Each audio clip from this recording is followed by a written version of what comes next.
What's up, guys? Game.9 here, and welcome back to our career mode in Madden 17. We are officially at the halfway point of our first season. After this game is over with, we will have played 8 games, and of course, after that, we're going to have 8 more games left to play until it is time for the playoffs. Now, as we look at our current stats, we're actually pretty close to hitting some big-time milestones. We'll get into that in just a second, but going into this week, we have a 6-1 record. We're about to play against the Carolina Panthers, and as we look at some of the players on their defense, I don't really know what to think. Like, this set of cornerbacks, aren't the best, so we should, technically have a pretty solid day against these guys. But as we look at some of the other players on the team, Luke Kuechly is a 99 overall, of course. Cam is 97. Greg Olsen's 96.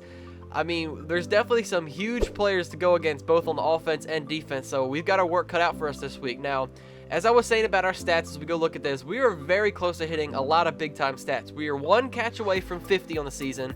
We are 52 yards away from 1,000, and we also need 1 more receiving touchdown to have 10. So how all of these stats that we have on the season fell into getting them in just 1 game for 1 week, I have absolutely no idea. It's kind of a coincidence, but we had a little bit of XP to spend. I decided to use it on my catch and traffic. We used that stat to make it from a 72 to now a 78. We also are now a 78 overall as a player, but let's get into this week and see how we can handle Superman Cam.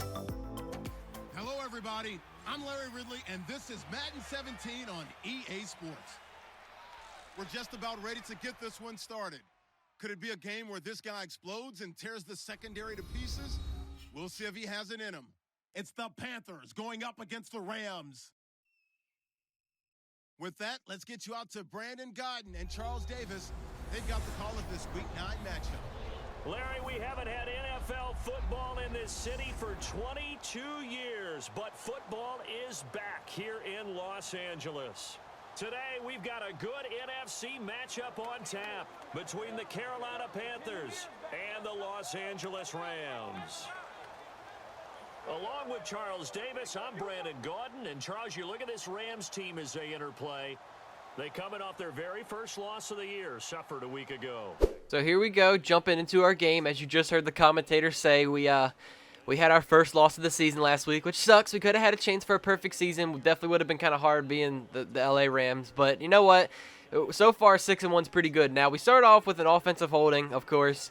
And then on 1st and 18, what do you know? Nothing's changed with Todd Gurley. He only picks up 1 yard on the rush. But on a 3rd and 13, Tavon Austin, look at the spin move this guy just put on. Like, he completely juked me out, too, with the defender. Like, honestly, if I would have went and blocked that second guy, that very well could have been a touchdown. But, like, I wasn't expecting him to completely destroy me and the defender with the spin move. But anyways, we picked the first. And all of a sudden, Jared Goff is starting to throw some dots to all of our receivers. On the sideline, we pick up another first down. A few plays later, it's now a 2nd and 5 right across the middle of the field. Look at Jared Goff's vision right now, picking up another first with Lance Kendricks. We are down now to the 6-yard line, but it's a 3rd and goal. We had a couple failed attempts with Todd Gurley, of course.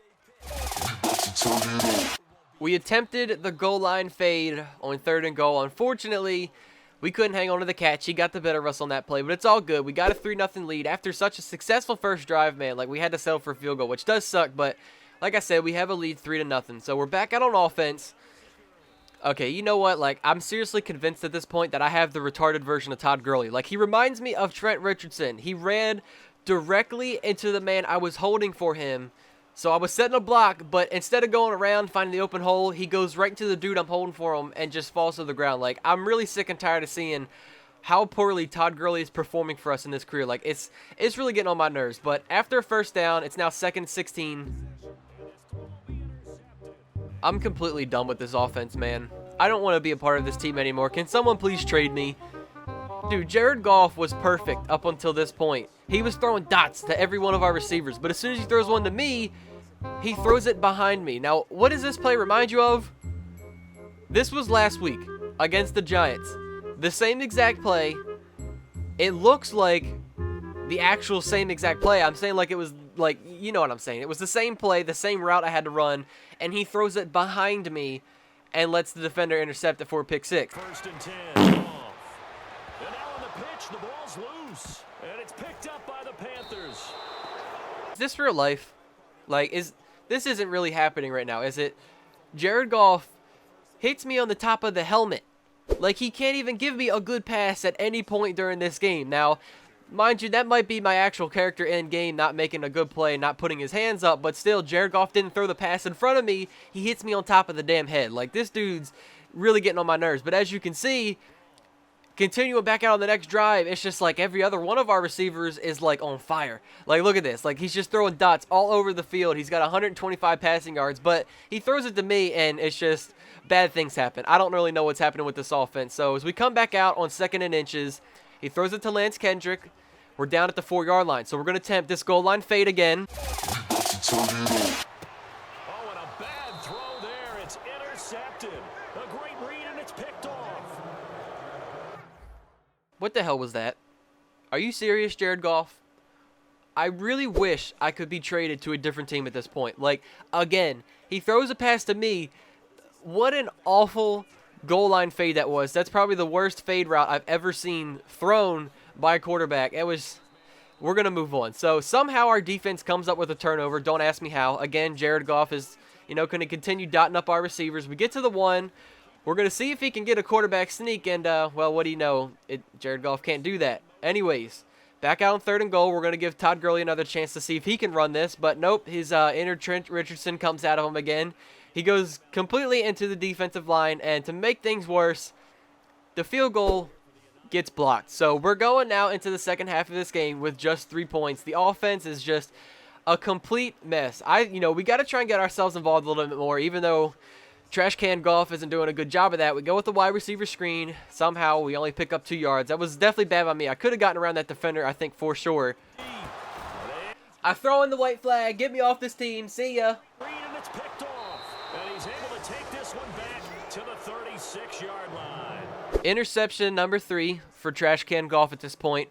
And like I said, we just have to start taking shots. I got to get involved more. We're going to run a route deep.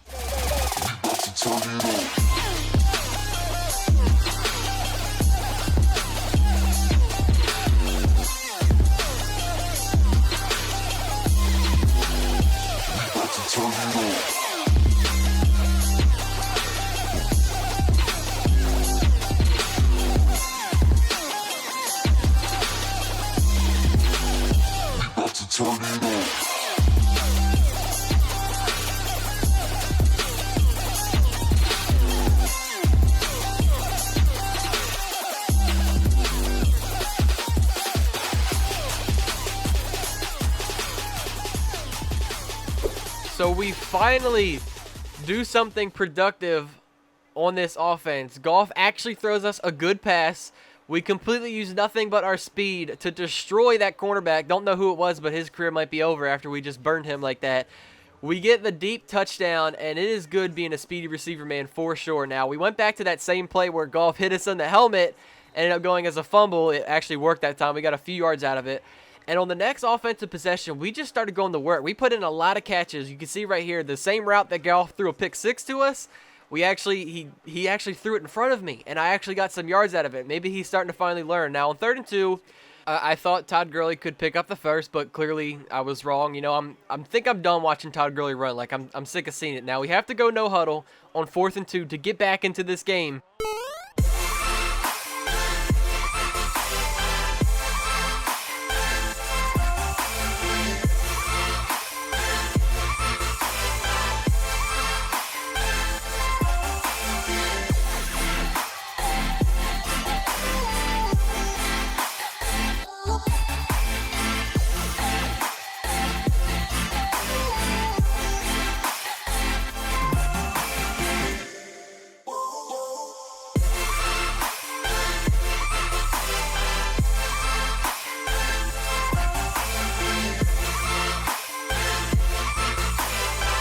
Maybe the problem here is I need to upgrade my awareness stat, because that's the second time in this game I've been smacked in the helmet with the ball.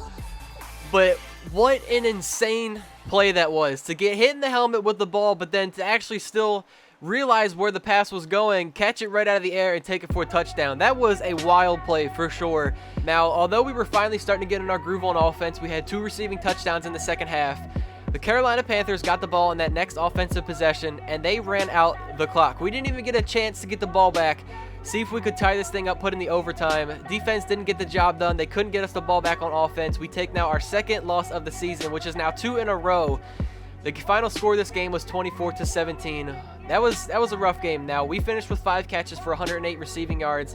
And like I said, halfway point of the season, we have a 6-2 record. I mean, definitely a good record. To be halfway through the season and be at 6-2, well over 500, that's definitely a plus for us. Now, as we look towards the updated standings for the NFC West, however, this is way too close for comfort. Like, this is ridiculous, man. Like, why do I have to be in a division where I have 2 other good teams, like, right up my butt, ready to take over the lead for the division? The Seahawks won. Obviously, we lost, so we're tied at a 6-2 record now, and they are just waiting for us to lose a game so they can take over first place. Now, the reason we have first is because, if you remember a few episodes back, we already played them once this season, and we ended up coming up with a victory. Now, next week, we're going to take on the New York Jets in week number 10. Thank you guys all so much for watching. I will catch you all in the next one. Take it easy, guys.